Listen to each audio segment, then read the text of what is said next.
Hey, hi, hello. Welcome to Diana Emerson. Today we're listening to Crime Beat, and this is Innocent Blood.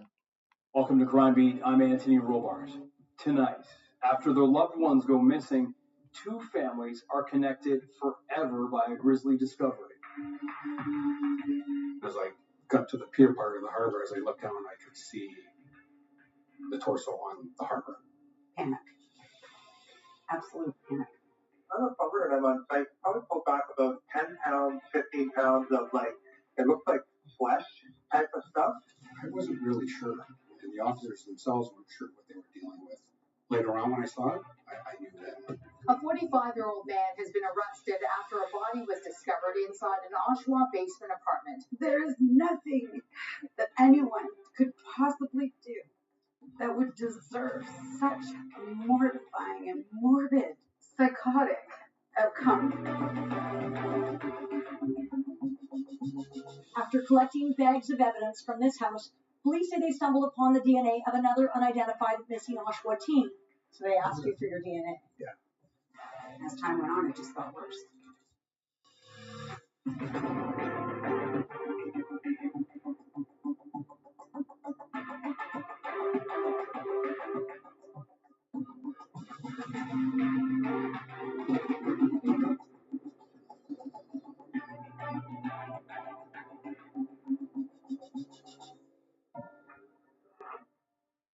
Here's Catherine McDonald with Innocent Blood.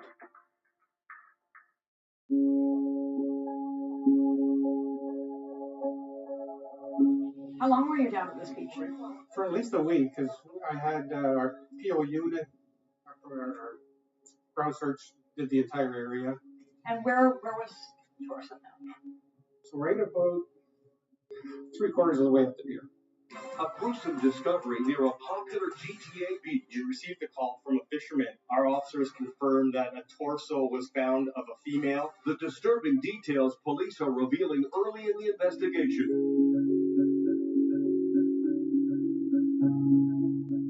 It's still a little bit of disbelief until I actually got down the lake myself and witnessed what I saw.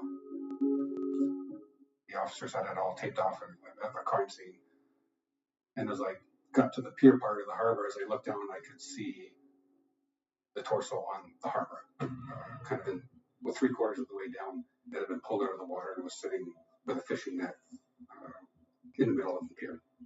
We ended up following that avenue up and determined that nothing flows into the harbor, everything flows out. So we knew at that point the torso had originated somewhere in the harbor. No identifying features, no scars, no tattoos, nothing that would indicate age, height, weight, anything like that. Seeing how clean the dismemberment appeared to have been really made you think of who's responsible for this. I had a ton of theories in my head. Somebody with a medical background. Could it be a hunter? Possibly a butcher. Police searched the missing persons files in hopes of identifying the torso of a female found on the shores of Lake Ontario. On that list was Rory Hache, who grew up in Oshawa, Ontario, just east of Toronto. She was 18 years old and living on her own when she went missing in August 2017. Panic. Absolute panic. Trisha Mildyke is Rory's godmother. I think it was day 3. I was like, something's wrong. She alerted Rory's mother. Shannon was recovering from a fire. I had called Shannon and expressed my concern that I believe she hasn't been going home. And in that, I also suggested that it was time to place a missing persons report. And so Shannon had gone down to the police station and filed a missing persons report. The missing persons report was made 2 days prior. And then the torso was found. My knees buckled. There was a moment, and then you can't even imagine. You can't imagine that. So you put it out of your mind. I tried. We started getting a lot of tips from family members of missing people from all across the province, all across the country. It was maybe a couple weeks after we had submitted the torso to Center for Forensic Sciences, that an anthropologist was able to kind of give us a parameter of what we were looking for between the ages of 16 and 24, female, around this weight, around this height. So it kind of narrowed down our search a little bit, but we were still awaiting a DNA. We did make attempts to develop some DNA from personal belongings of Rory. Then we went down the familiar route of going through the parents. Durham Regional Police has identified the torso found at Oshawa Harbor in September. She had been missing since August 29. It was 2 months. They identified the torso in Lake Ontario as being Rory's. And that is a very pivotal core moment in my life. Everything changed. The trajectory of my life, everyone's life changed. That's when we first met. Yeah. Right after they identified the torso, Yeah. I came to meet with you. Yeah. And you were, how would you describe that day as far as just, I guess, not knowing? Trauma. That's little Rory. You know, like the whole day, I just heard her little voice, or her, you know, I could see her mannerisms, and it's just pure disbelief. It's now a case of going through, doing a background on her, finding out where she was, who she was with, who she knew, or hoping people would come forward with information, see why somebody would want to do this.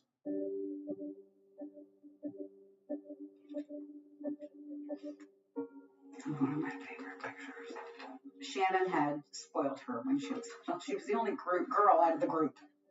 Love her eyes. So all of us had babies, but Shannon, of course, had the girl.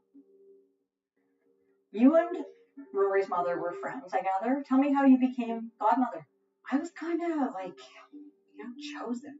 I think because Shannon and I were inseparable. We were best friends. We were compadres. We went through everything together, and I think it was just natural that it fell that way. And she chose me, and that was the best day of my life. Shannon had taken her to Dollarama, and they spent, you know, on crafts and whatever. And Rory had come home, and she was like, "Auntie, look what I got." And she opened it up. She goes, "Guess how much it cost?" And I said, "How much?" And she goes, $21. And it's the way she said $21. If you ever heard it, you'd never unhear it. It is the most beautiful little $21 that you've ever heard. It was known that she was experimenting with drugs, and that, you know, she was hanging out downtown. But Rory had been seeking support at a drop-in center known as the Refuge. One of the people helping her was a youth housing worker. He was the one who alerted the family that she was missing. Well, when we didn't see her for, you know, a period of time, we started wondering about it. Yeah, people are upset. Darnell Lewis has known Rory since she was 12. I've been looking day and day. I've been praying every night, asking God for guidance to see where she is, to help her back home. She had attended a paintballing expedition, and ever since he has not seen her, because they were going by during the day to her apartment, and it didn't look like she was going home. You know, we could track her last little bit of movements, but then there was just this moment where it just stopped. Until someone reported seeing Rory in a park in the center of the city, a favorite place for teenagers to hang out. But investigators had few other leads. That went on for several months until December 29th. Communications. I'm a plumber and I'm on site for a job. We're snaking a drain, and we probably pulled back about 10 pounds, 15 pounds of, like, it looks like flesh type of stuff, meat, and we don't know what it is. And I was talking with my boss, and he said for me to call this number. Going down the drain of what? Of a house. It looks like it's flesh. We pulled out like 15 pounds, 10, 15 pounds of it. Coming up on Crime Beat. What officers will find when they go meet the plumber.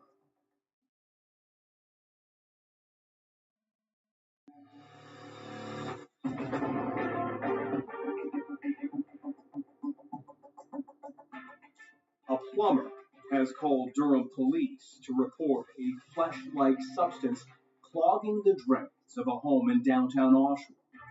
We now return to Catherine McDonald with Innocent Blood.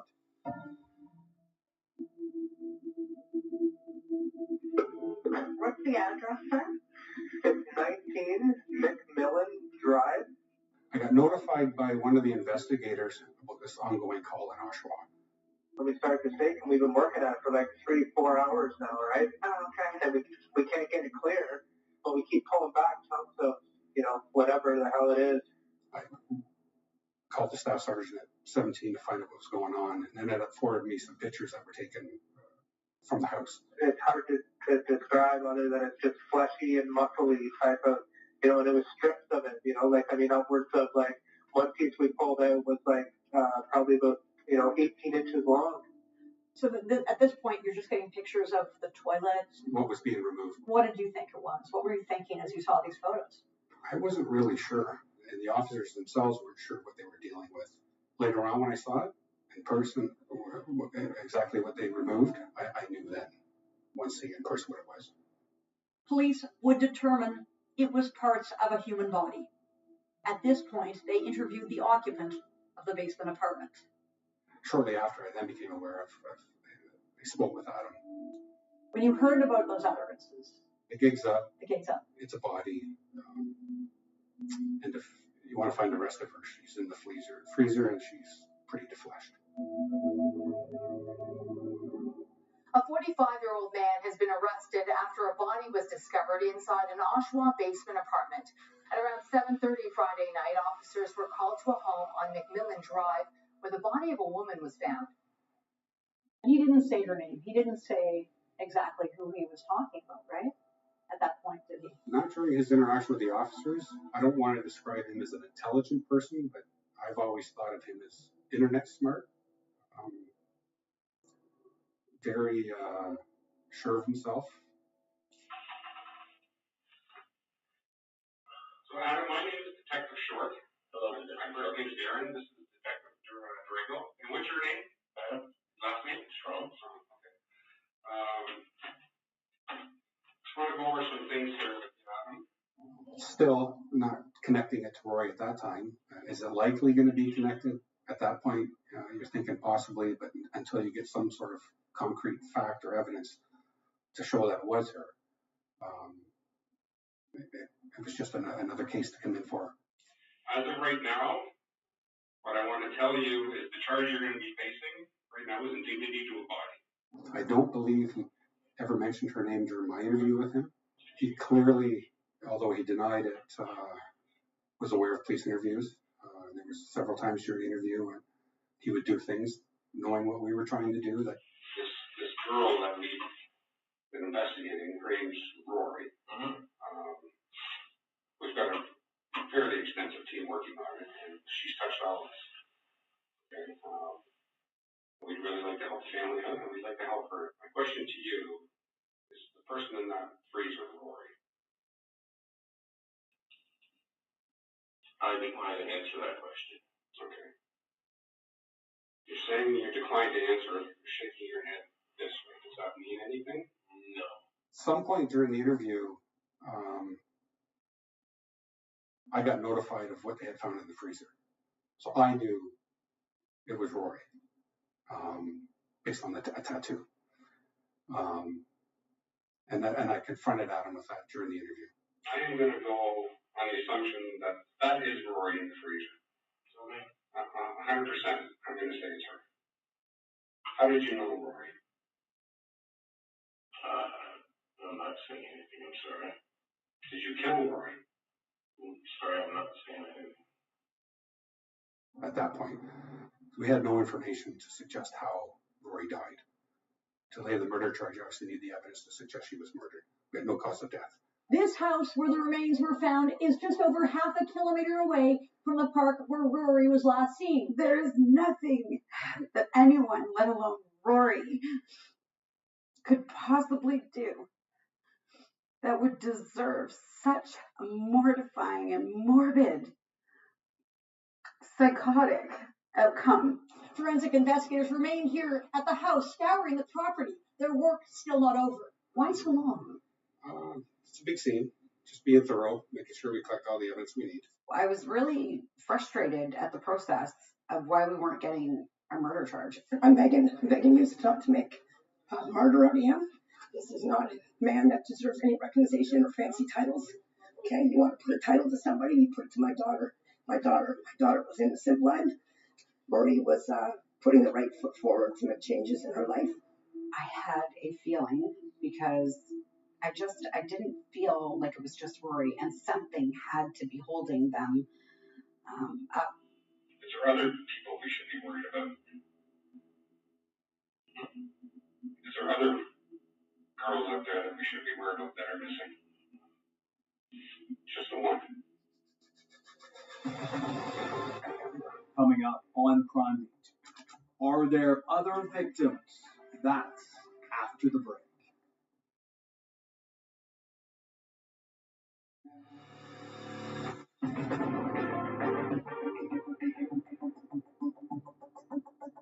"45-year-old Adam Strong has been arrested. This after plumbers discovered human remains in his basement apartment. Police now wonder if there could be more victims. We now return to innocent blood.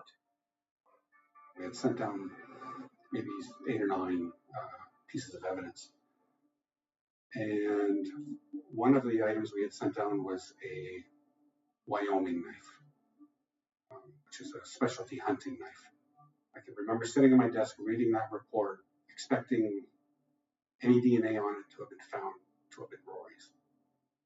It's one of those moments when you have to read it again, maybe a third time to make sure you're getting it right. At that point, we realized there's another victim.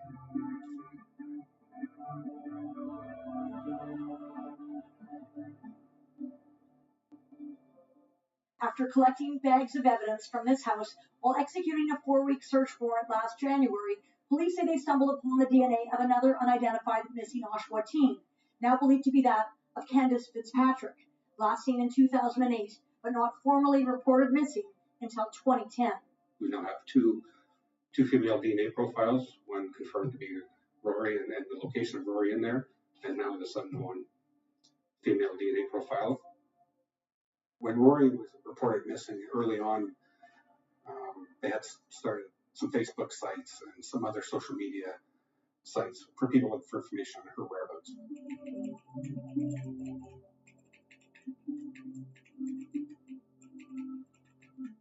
One of the investigators had found another site linked to a Candace Fitzpatrick, and she was a local Oshawa girl, not seen since around 2008.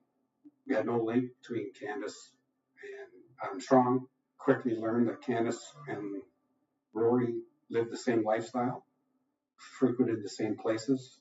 So as a shot in the dark, we said, okay, let's take DNA from the biological parents.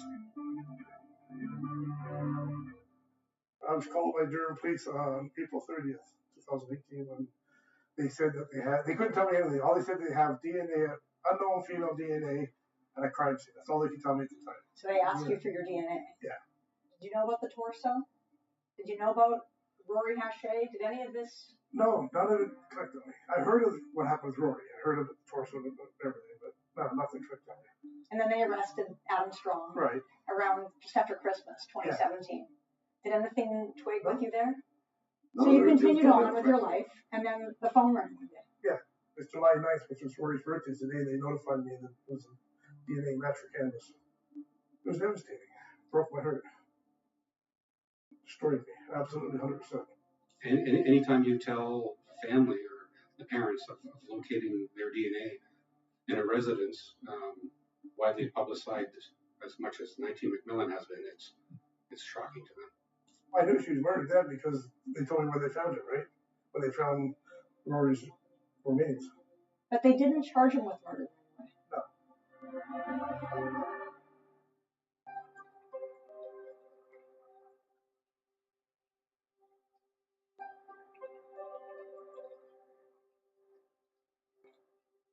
As your oldest daughter, the girl that you love so much, how difficult was it that you thought she was going to come home one day? And it got to 10 years, right? 10 years. Yeah. One of my fondest memories, where we were going across the center island. She was on the railing on the boat, and she actually was scared, so she wrapped both arms around my neck and held on really tight. And I was telling her, it's okay, you're fine, don't worry, I got you. So then she let go, and then we're actually looking at the other side where the island is, where the boat was. It's probably the fondest one. Last saw her, it was Easter weekend, 2008. I went to work on the Tuesday, and there's the house where I was renting. The upstairs had like a railing looking out over the foyer, and she was up there. And I was going up the door, and I just said to her, I said, "Be good, I'll be home in a bit, love you." And I left. That was the last time I saw her. She was 19. Did you go to police? Yeah. Well, I went in early 2008, and they said because we're a lifestyle and that they can't take a missing persons report, and they can't call me because she's 18 years of age.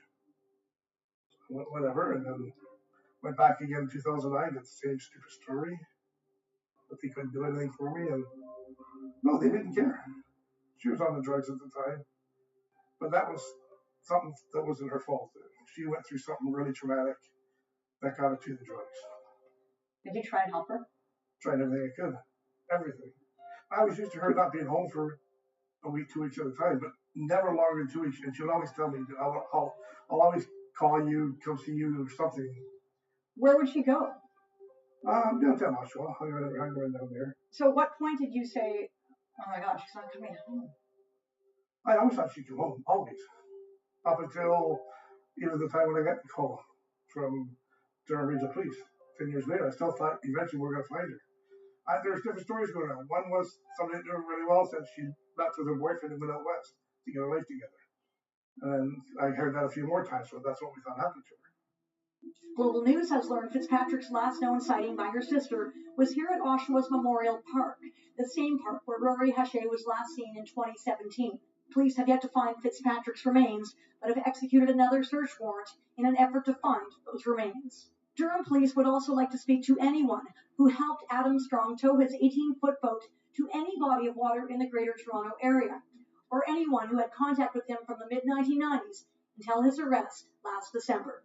After I got the report in February with Candace's DNA, which eventually turned out to be, it made sense to me now, what I was witnessing at the harbor, that Rory wasn't the first one. Why did it take so long to charge him if you already had that DNA match? We were waiting for the final report to see if they could determine the cause of death. And in November, the decision was made to lay the 2 murder charges after consulting with the Crown's office. The Oshawa man linked to 2 missing young women whose remains and DNA were discovered in a basement apartment has now been charged with murder. For Rory Haché's mother, this has been a long time coming. What can I say? I didn't do this. This is the work of the Durham Regional Police and the Homicide Investigative Team. Rory's family still does not know how she met Adam Strong. One of her best friends took a photo just obtained by Global News showing Rory and her friends standing here in front of this vacant lot in August 2016, where at the time the movie It was being filmed. Months after Adam Strong was arrested, the friend noticed that he is in the background of the picture. Strong worked here on the movie set as a security guard.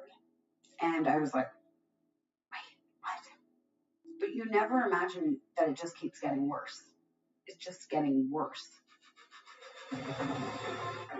Coming up on Crime Beat. Who is this man? And how did he cross paths with Rory and Candace?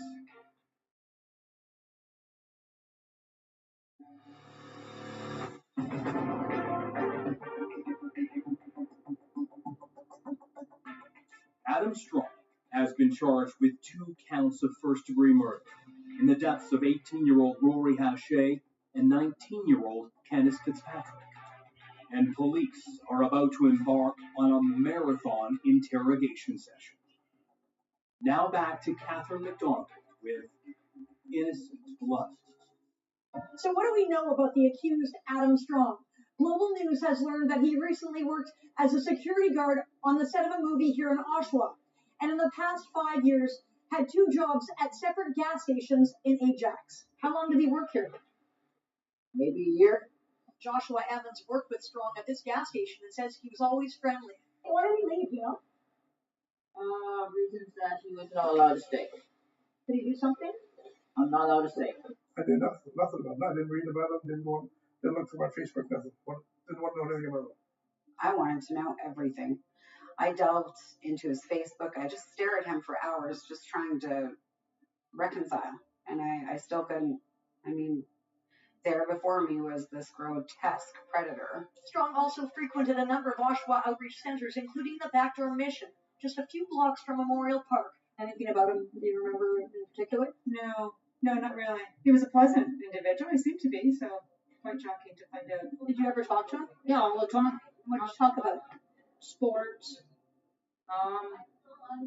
Just general stuff, like he was into scuba diving and different stuff like swords. I'm not into knives, so I just walked away from that when they got into the topic of knives. Forensic investigators remain at the house of the accused, tents covering the back of the property. The family hopeful more charges will soon be laid. And he was brought from the Central East Correctional Center to 17 Division, and that's where Detective Mitten initiated the second interview with him.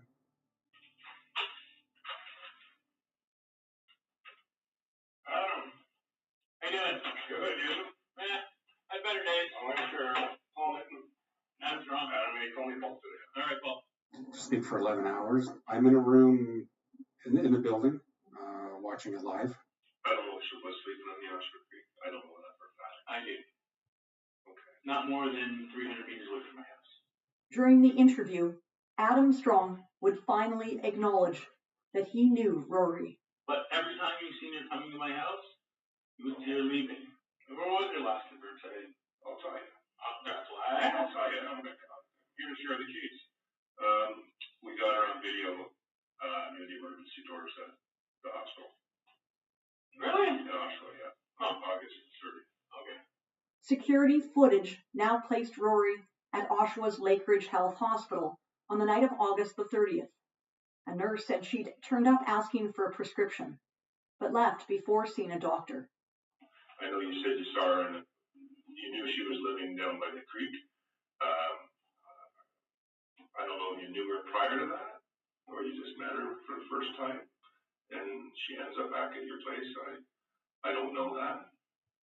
Things that I want to know. Yeah, things that I want to know. Obviously, she got back to your place at some point.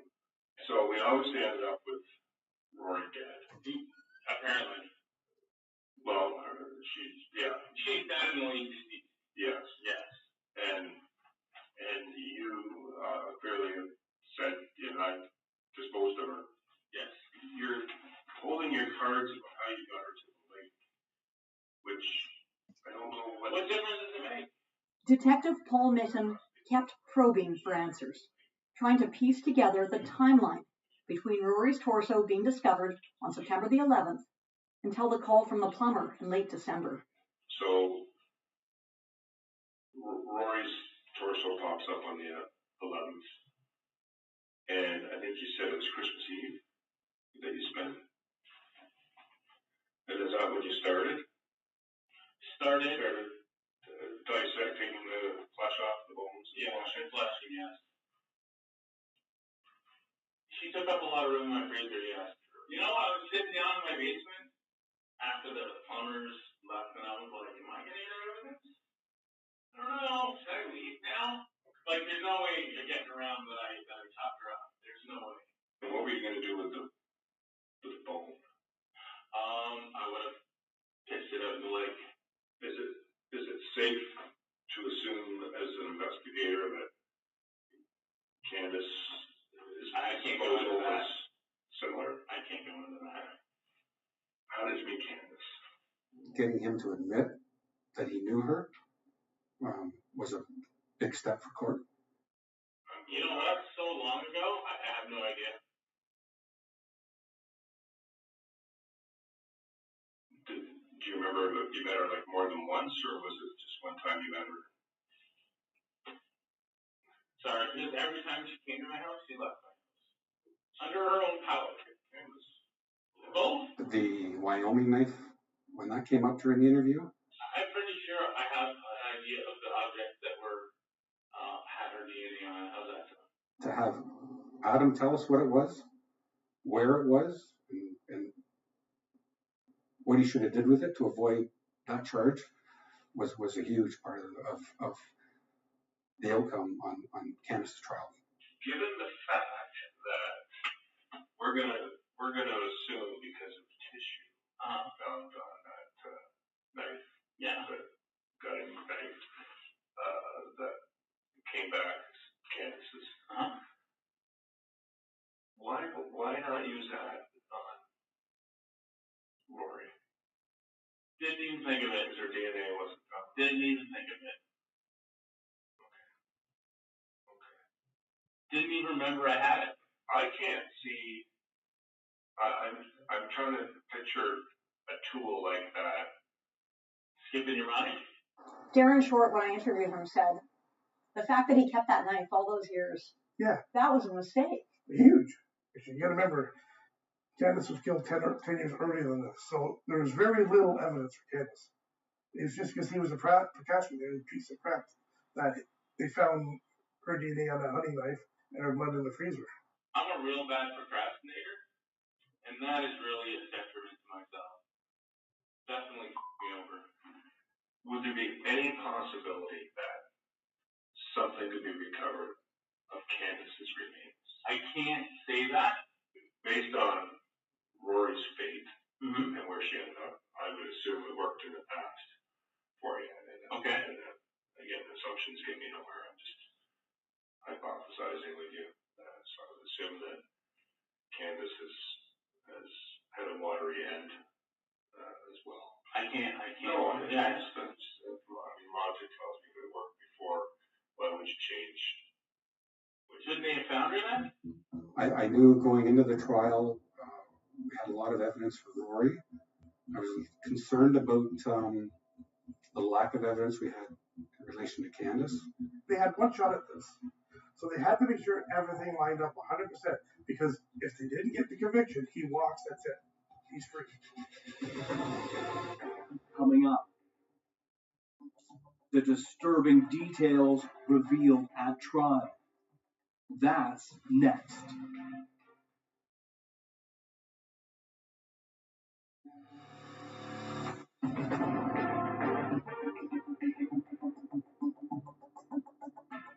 Almost 3 years have passed, and the families of Rory Hache and Candace Fitzpatrick now head to trial to face the man accused of killing the two Oshawa teenagers. We return now to the conclusion of Innocent Blood. A very emotional day here at day one of the trial for the man accused of killing two teenage girls 9 years apart. The double murder trial began in September 2020.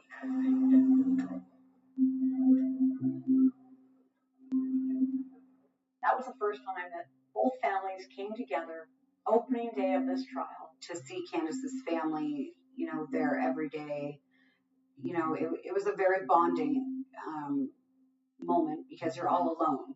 You're all alone in your grief. Adam Strong pleaded not guilty to both first-degree murder charges, and his lawyers requested a judge-alone trial, no jury. Prosecutors agreed in exchange for Adam Strong waiving his right to have two separate trials. The Crown says it will prove a number of significant similarities between Rory and Candace. Both were vulnerable young women with no fixed address who were essentially homeless. Both used drugs and worked in the sex trade industry. In their search of Adam Strong's apartment, police had found blood splatter on the bedroom walls and ceiling. They had also discovered sex toys and an air mattress on which they detected blood. An autopsy found semen on Rory's remains, and blood evidence would support the conclusion that Rory was wearing a restraint device at the time of her death. She just wasn't that girl.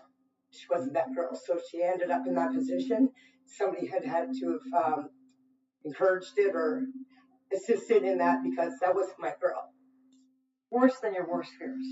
Absolutely. And as time went on, it just got worse.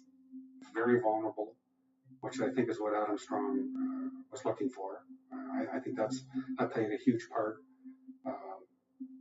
How he came into contact with him was their vulnerableness.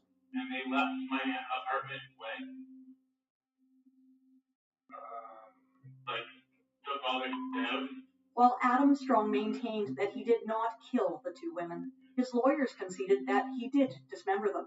It was like being defleshed myself at that time. For me, what the more morbid angle of it all is, Catherine, is whether she was dead or alive while this was going on, you know. To me, that's what's hard for me, that was, you know, because, you know, I hear her every day in my head calling for my help, every day.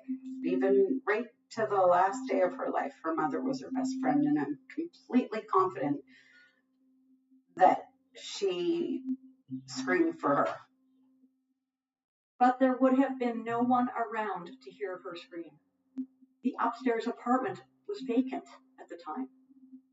Tell me about the days that were tough, because I know it was tough. There were days like where they would talk about the knife and Candace's blood in the freezer, you know, witness after witness after witness. And that was, capturing all the life was a little rough, but other than that, I mean, no. I just wanted to see this guy get put away. Adam Strong never testified in his own defense, but during his second police interview, he revealed that, quote, "I don't think I would have made those actions had I been nurtured. It was a really bad childhood." But that's not an excuse. A lot of people grew up in worse childhoods than that. They didn't grow up murdering young girls. Adam Strong has been found guilty of first-degree murder and manslaughter in a case that horrified families of the victims and those who have been following the developments. Catherine McDonald is at the Oshawa courthouse with the reasons for the verdict and the reaction. Catherine. Well, Alan, there is bittersweet reaction to today's verdict. Justice Joseph DeLuca finding Adam Strong guilty of the first-degree murder of Rory Hache, but acquitting him of the murder of Candace Fitzpatrick, instead finding him guilty of a lesser charge of manslaughter. In his decision, Justice Joseph DeLuca found that Adam Strong sexually assaulted and murdered Rory Hache, likely in his bedroom, and likely a few days after Rory was last seen in Memorial Park and captured on the hospital security video. The judge stated that she died of blunt force trauma to her head, likely from a hammer or a similar tool, and he rejected the suggestion that Rory died of a drug overdose. But when it came to Candace Fitzpatrick's case, Justice DeLuca said because Candace's body was never recovered, while it was possible she met the same fate, he was not satisfied beyond a reasonable doubt that she was murdered, saying only that it was clear the accused unlawfully caused her death. I was anticipating it. I'm just satisfied that he'll never hurt anybody again. That's all that matters. You know, we can't bring Rory and Candace back, but we can protect other girls by keeping him locked up. Did Adam ever say anything to you, communicate with you, ever look at you? I understand that my condolences, but it's something I think that I should say. To Rory's mother, yeah. And her father. The only thing I can, again, hypothesize about why you would want to pass on condolences to Rory's mom and dad and not Candace's is if you had some sort of, there was some care or some feelings for Rory that weren't there for Candace, and that you have some sort of remorse for, no. I feel bad that I got caught. Ultimately, the judge said why Adam Strong killed these young women did not matter. Motive is not part of the offense. Guilty. Just hearing guilty on the first degree and guilty on the manslaughter. Those are the words I want to hear after an investigation like this. You always remember those words.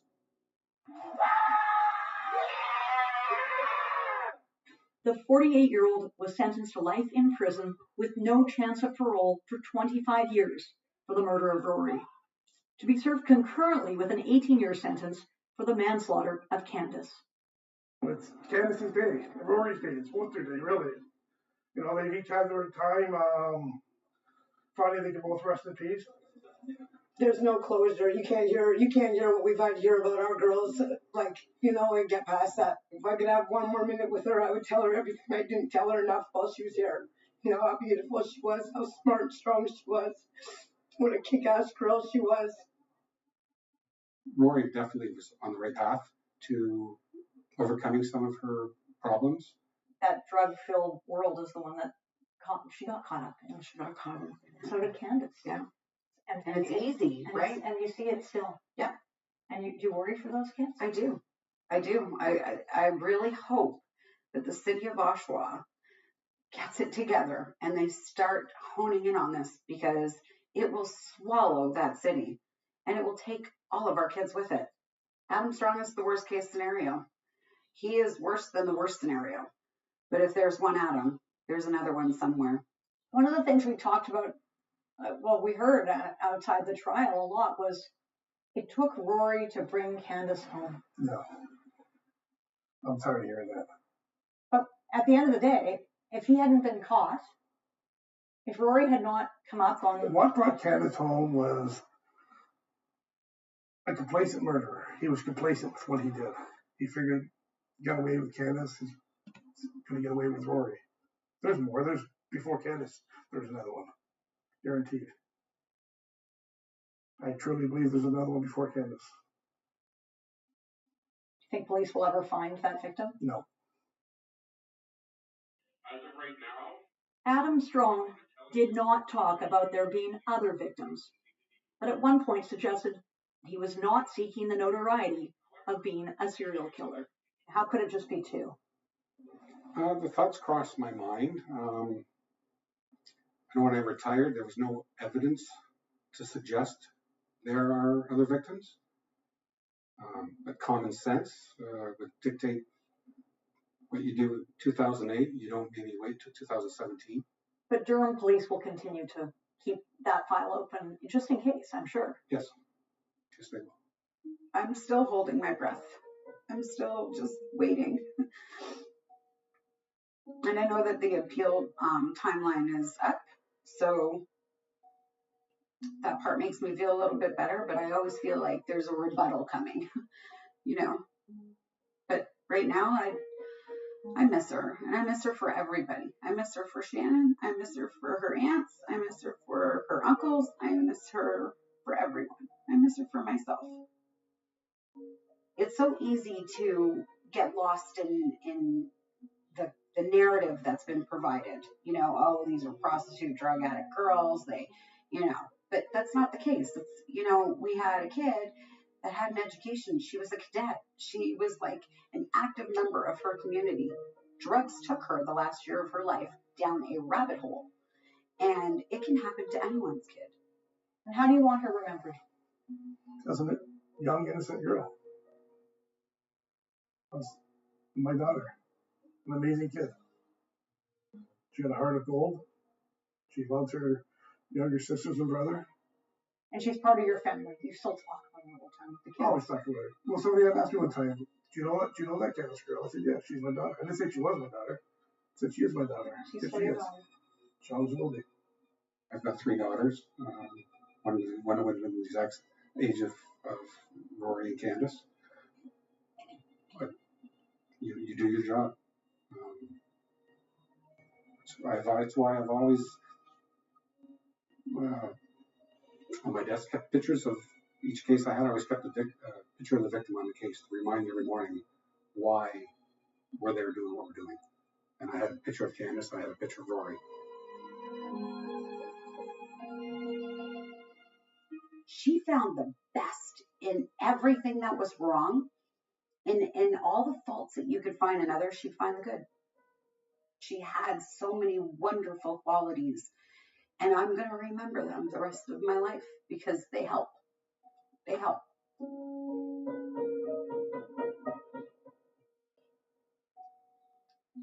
I just hope they're both at peace. I hope they're both at peace.